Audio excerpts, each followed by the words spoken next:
consider donating to help cover our running costs and future projects by visiting www.muslimcentral.com/donate. Bismillah ar-Rahman ar-Rahim. Alhamdulillahi Rabbil Alameen. Wa sallallahu wa sallam ala nabiyyina Muhammad wa ala alihi wa sahbihi ajma'een. Amma ba'd. Hayakum Allah. Once again, assalamu alaikum wa rahmatullahi wa barakatuh. This is a short lecture, inshallah, about the secrets of Hajj. What does that mean? It means that the objective of this lecture is not to go through the fiqh of Hajj, the do's and don'ts and the technical rulings, but to elaborate on the wisdoms and the lessons that we can learn from this amazing, monumental journey, this tradition of Ibrahim alayhi salam. What kind of benefits are there behind the legislation of the Hajj trip? So let us begin, inshallah, by speaking a little bit about the Kaaba. You see, the Kaaba is mentioned inside the Quran, but the way it's mentioned, Allah subhanahu wa ta'ala alludes to one of the secrets behind establishing the Kaaba. Allah subhanahu wa ta'ala says in the Quran, جَعَلَ اللَّهُ الْكَعْبَةَ الْبَيْتَ الْحَرَامَ قِيَامًا لِلنَّاسِ. That Allah, He made the Kaaba and then He celebrated it by calling it Al-Bayt Al-Haram, the sacred house.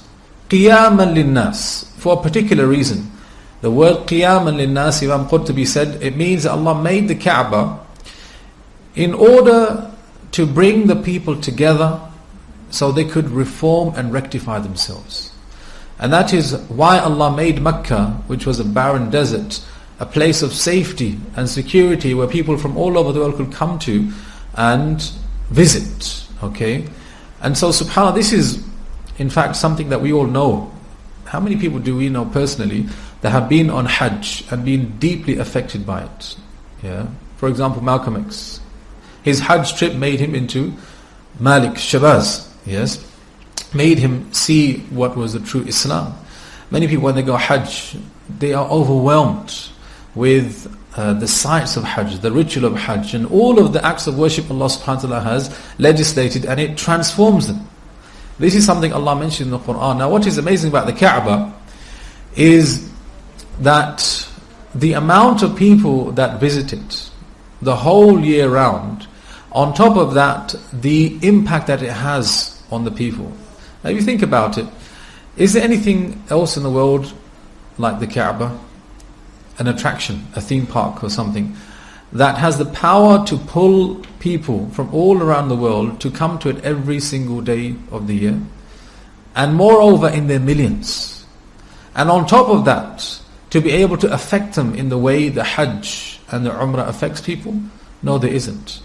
This is one of the secrets of Allah subhanahu wa ta'ala building this house, yeah, in Makkah al-Mukarramah, qiyaman lin-nas, to be able to bring His slaves closer to Him.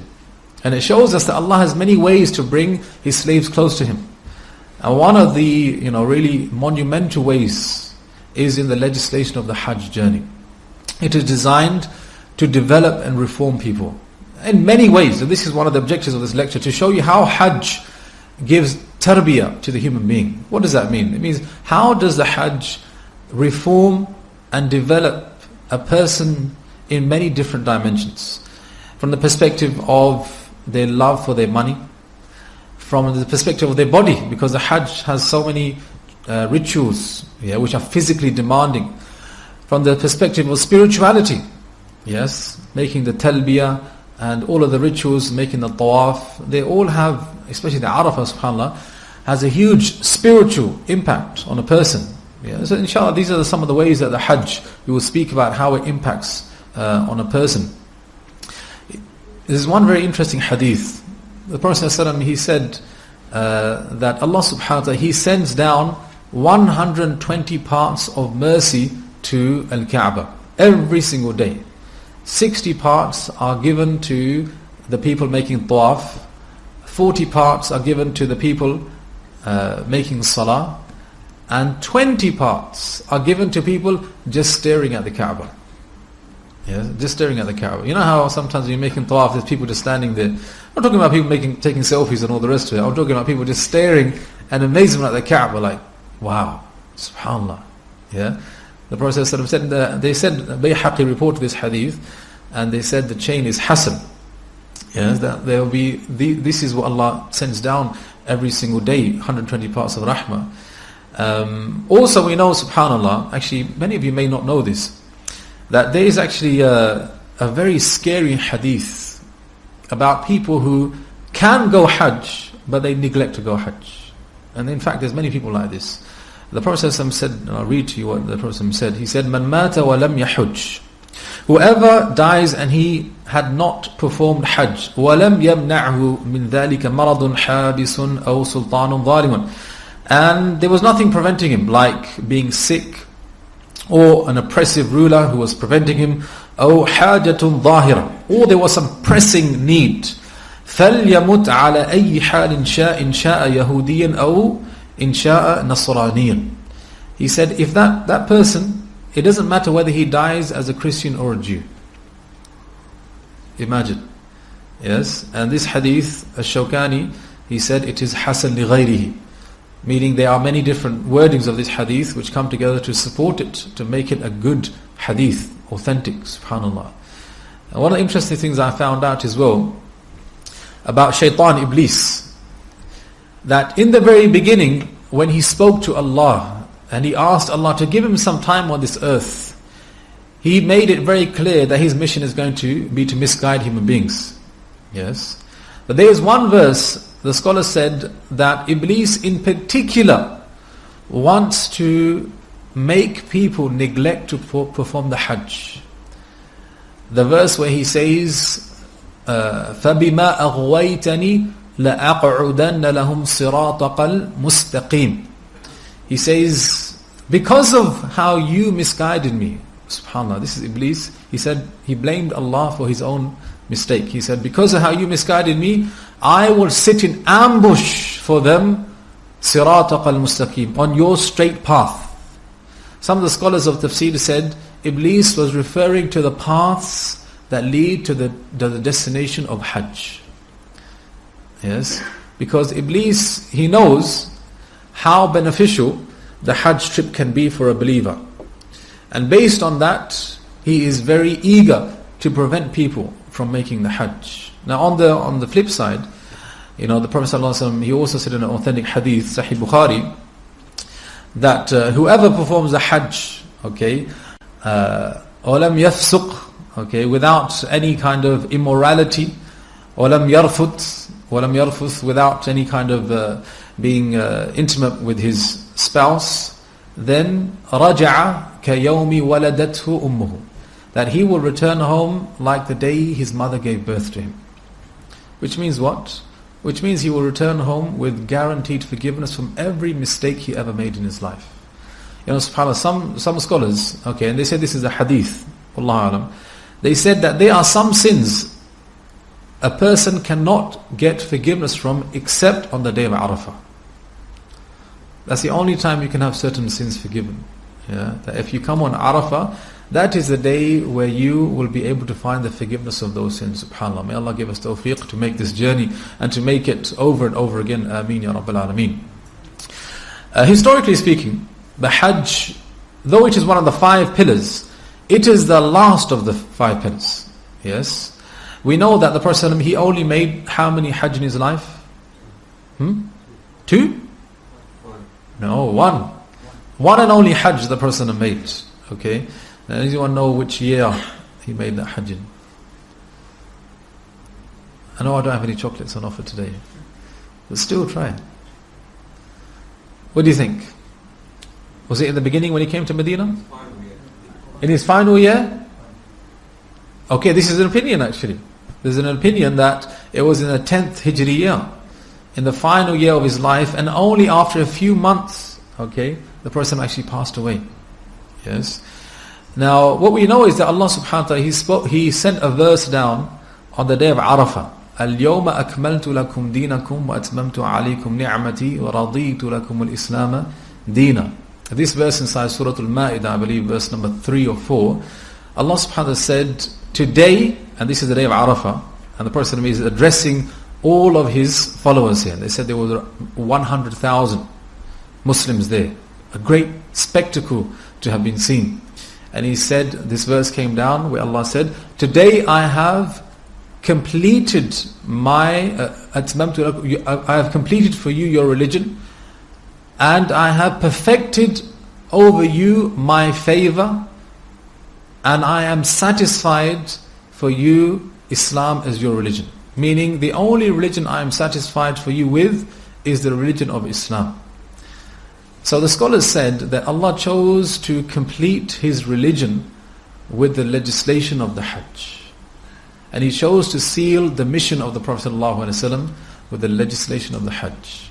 This is how important the Hajj is. Historically speaking, from the perspective of the 5 pillars, from the perspective of rewards, and from the perspective of the sin of neglecting it as well.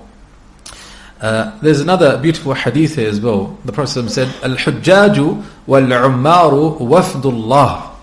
This is one for people that are going to visit soon. The Prophet said that the Hujjaj, the people that are making Hajj, wal-Ummar, and the people making Umrah, they are the special guests of Allah. In da'awhu ajabahu. If they call upon Him, He will respond. وَإِنِ اسْتَغْفَرُوهُ غَفَرَ لَهُمْ. And if they ask Allah to forgive them, Allah will forgive them. Yes. Based on this, Imam Ghazali rahimahullah, he said that, subhanAllah, just speaking about this makes me want to go. Wallahi. SubhanAllah. Imam Ghazali said that if the Prophet said that we are like the guests of Allah, and Allah called that place His house, then when a person, a believer comes there, he should feel like he is a guest in the abode of Allah. And when a person is inside the abode of another and doesn't find the company of that person, he only longs to meet him. So he said, those who make the journey to Hajj, they are the guests of Allah, and that should only increase them in wanting to see Allah on Yawm al-Qiyamah. That being there, going around the Kaaba, doing all the rituals, should only increase them, he said, in a shawq, the yearning to see Allah subhanahu wa ta'ala on Yawm al-Qiyamah. Yeah? And this is one of the benefits, subhanAllah, of this hadith as well. They said about this hadith, it has a strong chain of narrators. Now, this is the real discussion we want to have now. How does the Hajj impact on a person? How does it develop them? How does it change a person? Here, Imam Ghazali rahimahullah in Ihya Ulumuddin, he said that a human being, he struggles with 3 things in his life. Meaning these are 3 most common difficulties, spiritual difficulties that a person will face in their life. Number 1 is arrogance. Number 2, obsession with the dunya. And number 3 is the constant need to enjoy and gratify himself. What were they again? Number 1, arrogance, obsession with dunya, and yes, the constant need to gratify themselves. If you just think about this for a split second, you're thinking, that's so true. Yes, people, they struggle with arrogance. They find it difficult to be humble people. One of my relatives, he said last year, one of his colleagues, okay, she's a teacher, they have been colleagues, okay, for a long time in this school. She got a promotion, okay, she became head of department, and he said since that day until today, it's been a year, she doesn't speak to me in the same way anymore. She will speak down to me, okay. She will say the most silly things sometimes in order to try and undermine me. What happened? He didn't change. She changed. Why? Because of a little promotion. Yeah. Human beings, they struggle with this big time. Arrogance.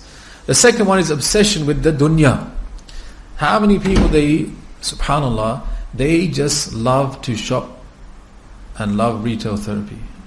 Yeah. And the people, the biggest ambitions in their life is to have great holidays, eat nice foods, okay, and to wear nice clothes.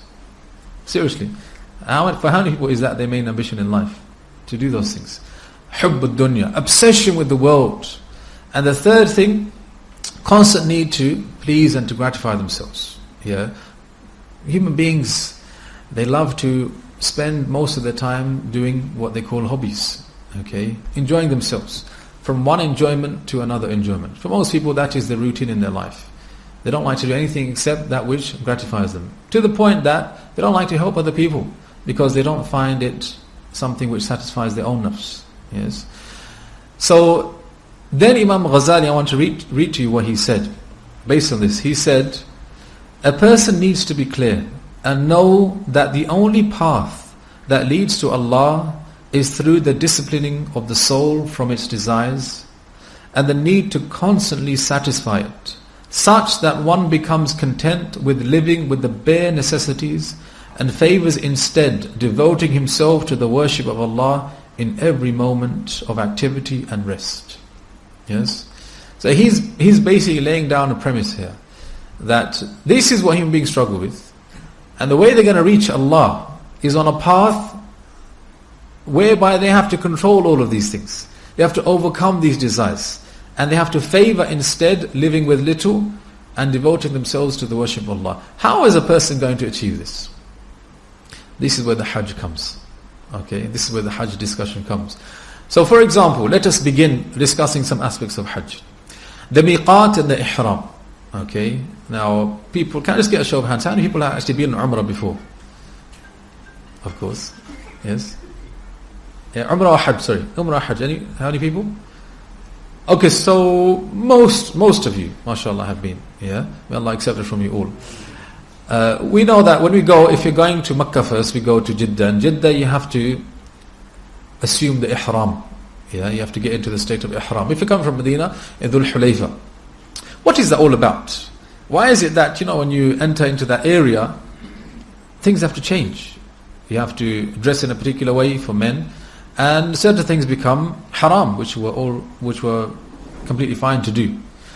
You see, one of the wisdoms behind this is to show you that what takes place inside this area is more valuable and meaningful to Allah.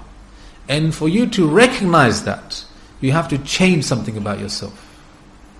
When you wear the ihram clothes themselves, okay, for men, the two unstitched garments, what's the purpose behind that? Yeah. You see, subhanAllah, just going back to the idea about Makkah in particular being a very unique place where things, they mean much more to Allah. There's a very scary narration of Ibn Mas'ud radiallahu ta'ala. Ibn Mas'ud said, okay, that there is no place in this world where Allah holds you to account for just intending to do a sin except for Makkah. And then he recited the verse in Surah Al-Hajj, مَن يُرِدَ فِيهِ بِإِلْحَادٍ بِظُلْمٍ نُذِقَهُ مِنْ عَذَابٍ أَلِيمٍ.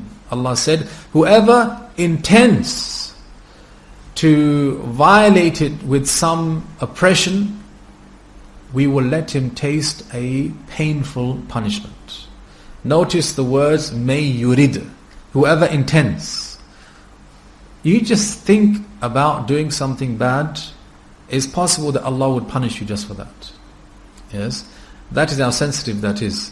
And subhanAllah, Umar al-Khattab, when the Hajj was over, okay, he would try chasing the people out of Makkah.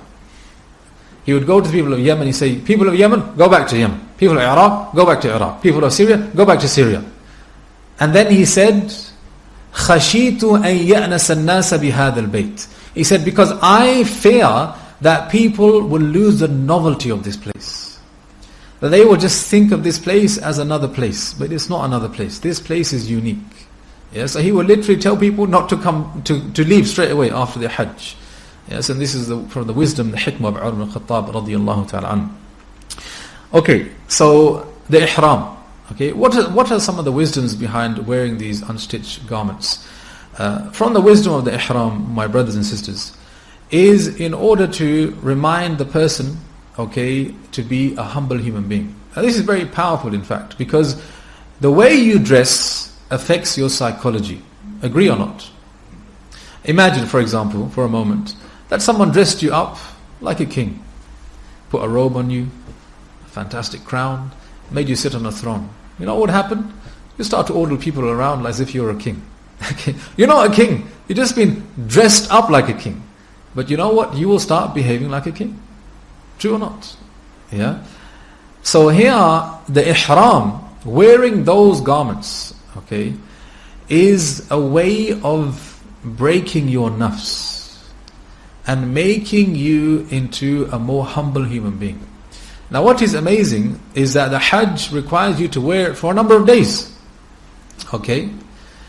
And as you wear those, if you only have one pair, okay, some people they don't take a second pair, so they end up wearing the same one, okay, for days. What happens to it? It starts to become dirty. It starts to become a little smelly. It starts to fray around the edges. And then the person arrives on Yawm al-Arafah with this slightly dirty, frayed looking garment that he's only dressed in. And then he calls out to Allah subhanahu wa ta'ala. Now look at this, Allah subhanahu wa ta'ala, the Prophet told us, Allah, He boasts to His angels about your frail state. In the hadith, the Prophet said, this hadith is reported by Ibn Hibban in Sahih, إِنَّ اللَّهَ يُبَاهِي بِأَهْلِ عَرَفَاتِ أَهْلَ السَّمَاءِ. Truly Allah, He boasts about the people on the plain of Arafah to the inhabitants of the sky. فَيَقُولُ لَهُمْ. And He says to them, انظروا إلى عبادي جاءوني شعثا غبرا. He says, look at these. They have come to me شعرا ثعبا. That they have come to me disheveled and dusty. Yeah, disheveled and dusty. That Allah Jalla wa'ala, He looks upon you and He celebrates the fact that you have come to Him in this state of humility. Yeah. Another benefit of the ihram, brothers and sisters, is the shrouding of the shroud of the day you will die is very similar to the shroud that you wear in ihram. True or not? Yes. Many scholars make a connection here that these, you wrap yourself up in these two garments as a reminder that one day you will be wrapped up in them while you are being buried in your grave as well. Subhanallah. Okay. Then there's another discussion to be had. There's many rituals inside the Hajj where a person, he cannot use his mind to grasp the masalih, the interests and the benefits of them. Like, what's the point doing these things? For example, making tawaf around the Kaaba 7 times. Why circumambulate the Kaaba 7 times? What's the deal with that? What's the benefit behind that? Have you ever thought about that? What's the benefit in throwing the pebbles on the stone pillars? What's the benefit behind that? Why do we do these things? Certain rituals in Hajj is very difficult. For example, zakat. That makes sense. I mean, you give your money, poor people benefit, okay, and poverty is alleviated. Fasting. Allah subhanahu wa ta'ala said, Ya ayyuha alladhina amanu, kutiba alaykum as-siyamu kama kutiba ala alladhina min qablikum la'allakum tattaqun. The reason why fasting has been prescribed is that hopefully you will attain a spiritual fruit called taqwa. Oh, it makes sense, you leave your desires for food, drink and intimacy and you end up becoming closer to God. Makes sense. But when it comes to Hajj, throwing the pebbles, okay, making tawaf 7 times. Even I remember, subhanAllah, when you make tawaf, especially in Hajj, it's so congested. It's dangerous. People get squashed, don't they? I mean, if you're going for the black stone, khalas, ma'as salama to you. But generally speaking, it can get so crowded and it's so hot, you can start to suffocate. People who are claustrophobic, I feel sorry for you. So, despite that perceived harm, why did Allah Jalla wa'ala legislate the tawaf? Here, okay, Imam Ghazali rahimahullah, he made an interesting point. He said the Hajj has rituals which no aql can grasp, okay, in order to teach a human being that he needs to submit his intellect to the will of Allah subhanahu wa ta'ala. A person needs to learn ati'u Allah wa ati'u Rasul. Obey Allah and obey the Messenger. A person needs to learn Allahu ya'alamu wa antum la ta'alamun. That Allah knows and you don't know. So Allah made certain acts of worship almost impossible for the human intellect to grasp the benefit behind them. And in that there is a benefit that a person learns to trust in Allah. To trust in Allah. to obey Him, even if he doesn't understand the wisdom behind why Allah asked him to do certain things. See, slowly we're now realizing how the Hajj will help a human being overcome those three, great challenges that he faces in his life. Okay, so this is about some of the rituals. Then about the journey. Okay, you have to journey all the way there first. Okay, to Mecca, and then within the Hajj you go from Mina, okay, to Arafah, to Muzdalifah, then back to Mina. All of these travel. What's the benefit behind this? What's the benefit behind this? Some of the scholars, they said here, the benefit is, number one, because through journeying, the body becomes tired and fatigued. Even if you take the coaches, okay, the congestion, okay, the long hours, the heat, it tires a person. It fatigues a person. And in that moment of weakness, okay, the slave, his nafs becomes weak as well. His soul becomes weak. For example, if you find people on their deathbed, or someone who's very sick, okay, in those moments they're more likely to say, you know what, I think I believe in Allah now. Did you hear about the story of Sheikh Abdul Rahim Green and his father? You don't know about this? They said, he said himself, my father, and he very arrogant, he wasn't going to accept my da'wah. And I gave him da'wah for a number of years, until the very end, where my father was was in hospital, on his deathbed basically. And at that moment he said, Dad, the time has come now. You need to believe in Allah. Say the Shahada. And in that moment, he said the Shahada. So they said about the journey in Hajj, it is designed in order to weaken inkisarun nafs, in order to break the nafs, so it can come closer to Allah subhanahu wa ta'ala. Also, they said the idea of journeying, okay, from place to place, is in order to reinforce the notion that we are all on our ultimate journey to Allah subhanahu wa ta'ala. That just like you are traveling in Hajj in order to get closer to Allah, don't forget that your whole life is one big journey in order to come close to Allah subhanahu wa ta'ala. Also, they mention, subhanAllah, that when a person leaves his family and friends and relatives behind in order to go to Hajj, that he should in fact be telling himself that I am not leaving them behind, but I am also trying to leave behind my bad habits and my mistakes I've made in my life. And I am now facing Allah subhanahu wa ta'ala and a new life of obedience and worship to Allah subhanahu wa ta'ala.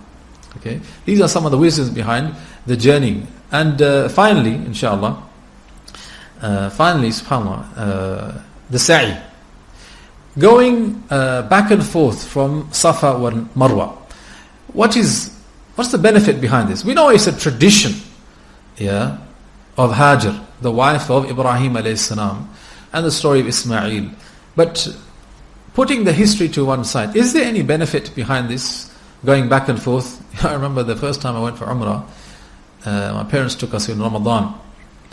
And mom and dad, they didn't really know too much about how to do Umrah. So I was doing the sa'i with my father, and my younger brother was doing it with my mother. So mashallah, we done 1, 2, 3, 4, 5. And on the 6th one, on the other side, we saw my mother with my younger brother. And we said, which number are you on? She said, number 2. I said, how can you on number 2 and we're on number 7?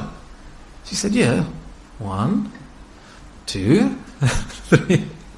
He said, no, it's 1, 2, 3, 4. I said, okay, subhanAllah. Yeah. Alhamdulillah, inshallah, they get more ajr than us, inshallah.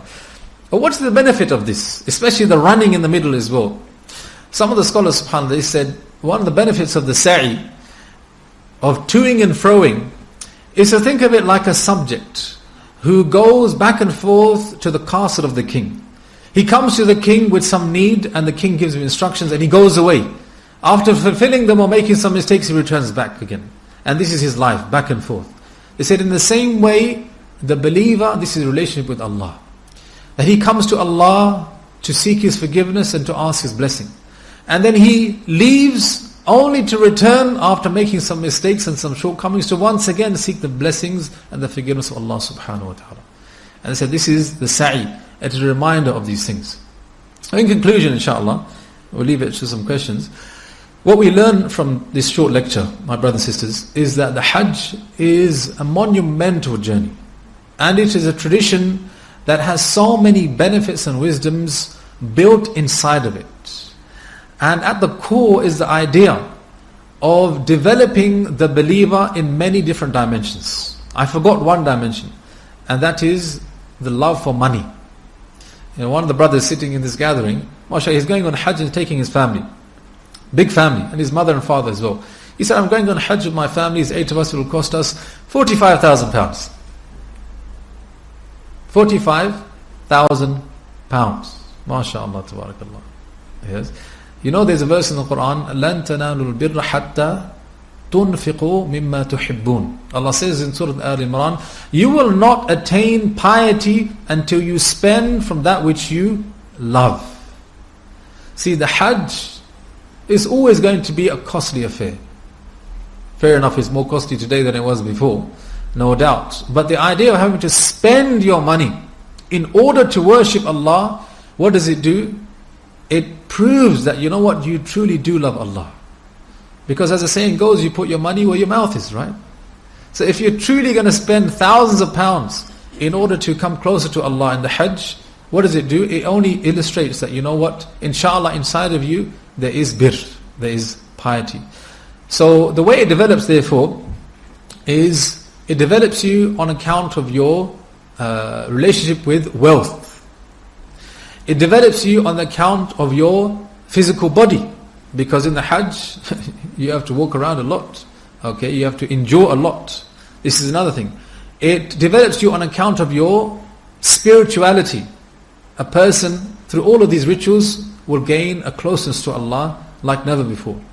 But also it develops you on account of your akhlaq, your character, because Allah Jalla wa said, and the Prophet said, that you have to perform a Hajj, لا رفث ولا فسوق في الحج. You can't be immoral, indecent during Hajj. And that's the most difficult time, because, you know what, you meet people from all around the world, okay? Some people, they don't believe in, you know, what's the word I'm looking for? Not discipline, courtesy. They don't believe in thank you, hi, bye. They believe in push and shove. That's what they believe in, hi and bye. Okay, so for you to keep calm in Hajj and to endure all of those difficulties, i.e. the difficulties you experience at the hands of other people, what is that going to do? That's going to build your akhlaq, true or not? It's going to build your tolerance for the annoyance of other people.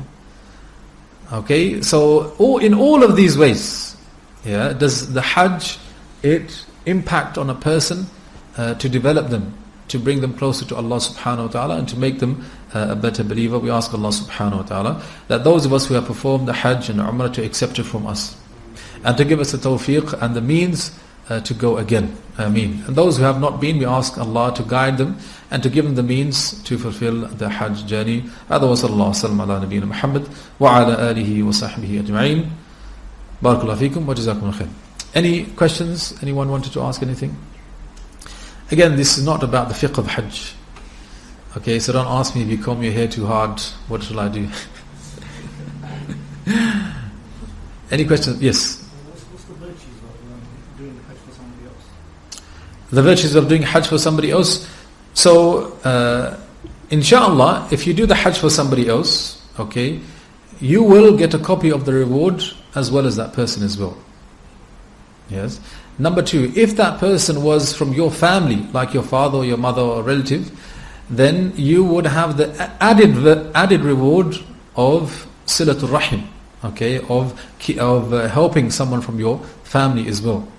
Yes. Here Ibn Taymiyyah rahimahullah, he mentioned something very interesting, because some people, I don't want, for a better word, get into the business of doing Hajj for other people. Hajj Badr becomes like a business. So the fuqaha, they said, is it permissible for a person to take money to do Hajj on behalf of somebody else? I don't know if you're aware, but there's like, some people do this, okay? They say, give me the money, I'll do the Hajj for so-and-so who wasn't able to do it. Ibn Taymiyyah rahimahullah said that if a person takes money so he can do the Hajj for this other person, it is fine. But if he does Hajj in order to make money, and this is not right. Do you see the difference between the two? In the first case, he intends to get money. In the first case, he intends to do the Hajj. In the second case, he intends to use the Hajj in order to make money. Yeah. So this is something, inshallah, to make mention of as well, inshallah. Allah. Yes.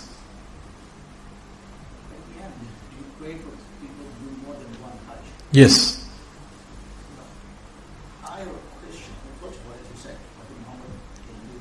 That's correct, yes. So where does this practice of more than one Hajj comes into Islam? Okay, so we have a question here about doing more than one Hajj. Is it recommended for a person to do more than one Hajj? Simple answer to this is yes, it is. And the proof of this is that the scholars of Islam, the companions, they would do Hajj every single year. Yes.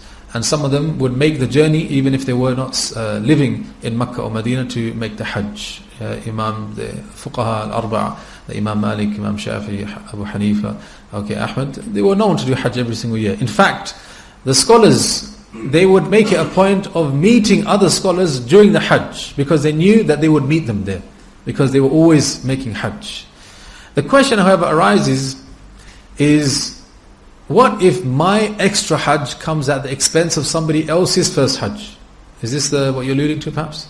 Part of it, but other part Yes. of everything else going on with the Ummah, using that money just to perform their own Hajj rather than helping somebody else. Okay, let me get to that one by one then, inshallah. The first question is, what if my extra Hajj comes at the expense of somebody else's first Hajj? The response to that, is that even possible? Think about it. Each country, Muslim country, has its quota. We have our quota.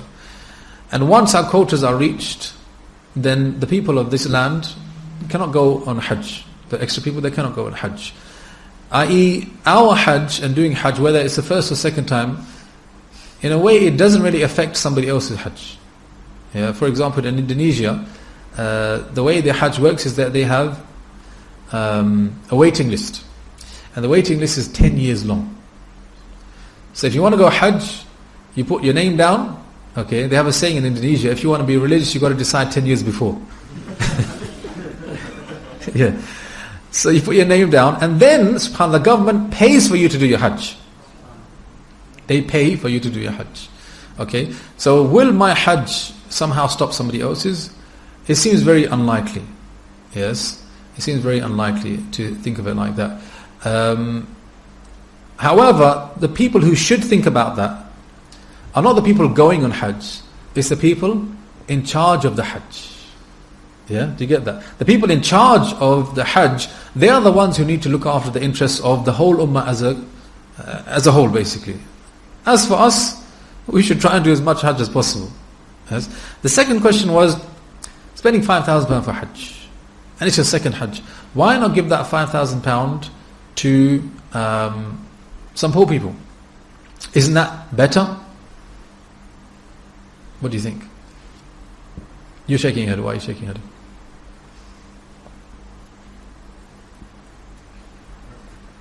Can't shake your head and not have a reason. Are you disagreeing just for the sake of disagreeing? What do you think? Why doesn't that make sense? Because you reap more benefits from going to Hajj. Okay. Very good. Okay, mashallah. So I had to literally pry that out of you, mashallah. So the answer, okay, from Ali is that the way we define what's better is based on the criteria of the Quran and Sunnah. And if the Hajj is going to give you the opportunity to have all of your sins forgiven, come closer to Allah in a way like never before, change and reform your character like never before, then of course this would be better than giving £5,000 to charity. Unless, hypothetically speaking, giving that £5,000 to charity would have the same impact on you spiritually as going on Hajj. In which case it would be an individual judgment. But generally speaking, as a hard and fast rule, okay, Hajj is all the way up there.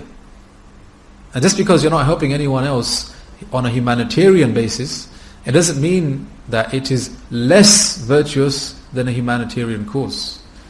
And this is an important lesson. Sometimes the spiritual cause is more important than the humanitarian one. But you know what's better than that? Is to do both. £5,000 here and £5,000 there. Yeah? Inshallah. Allah subhanahu wa ta'ala knows best. Yes? It's just a point to the question. Yes? There is a hadith person say, Al-Hajj Marra, Hajj one time. Yes. If we do more, just optional. Aha, And mashallah. the person encouraged to do Hajj and Umrah again and again. And he said, it will Ah, not yes, make you subhanAllah. poorer. Yes, very good, There is a subhanAllah. guarantee that you will not become poor. Yes. But coming to that quota, yes, that does not apply in this country because there is no quota. Aha. And if you apply any Muslim country in Egypt, Malaysia, Okay. because, say for example, even they allow two countries quota-less, they cannot accommodate it. Ah, I see. See? Jazakallah khair. Number, nobody they can accommodate. That's why quota is there. Okay, cool. Jazakumullah khair. Yes, the hadith mentioned was about the Prophet saying going on Hajj, okay, will not make someone poor. Yeah, person will not face poverty. Okay, there's a question here. Will a Hajj be accepted or have the same reward if you go without paying off your debts? Okay, so the question here is about, is it even permissible to go on Hajj whilst you're in debt? Here the scholars they speak about types of debt. Okay, the first type of debt is that which is due now. Okay, someone gave you £10,000, you have £10,000 in your account, the £10,000 is due to be paid back this year, and you go a Hajj. So you go on the luxury one as well, 7,500. Maybe there's a £10,000, I don't know. Okay, so you spend all your money on that. Then it came to pay to pay the debt. You say, I want a Hajj. Sorry. Yeah, the scholar said no. In that case, you are not obliged to go on Hajj in the first place because the debt has reduced your means to a point that you are incapable of going Hajj. As for long-term debt, like for example someone paying the student loan or mortgage or something of that nature, then a person needs to see, can I make the payments necessary for this year? If I can, then I should go Hajj. And it's very simple, inshallah. And Allah subhanahu wa ta'ala knows best. Okay, is that all the... Yes? What's the concept of seeking forgiveness from people who will hurt someone of the other? Okay. How far do we go back? Is it sometimes worth maybe not going back, etc.?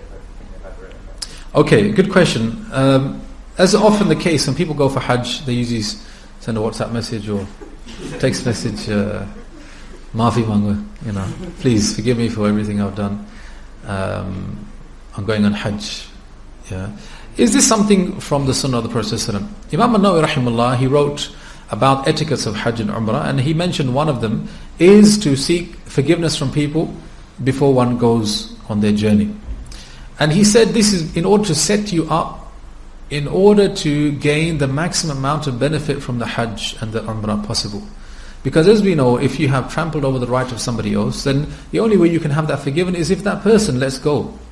Yeah, if that person says, you know what, I forgive you for whatever you have done to me.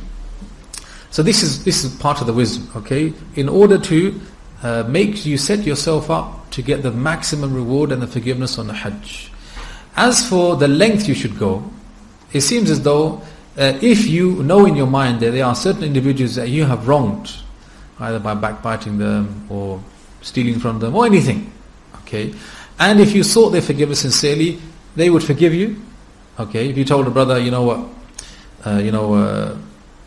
a couple of weeks ago, okay, I was with some friends and we were talking, and one thing led to another. I kind of said something bad about you. Please forgive me.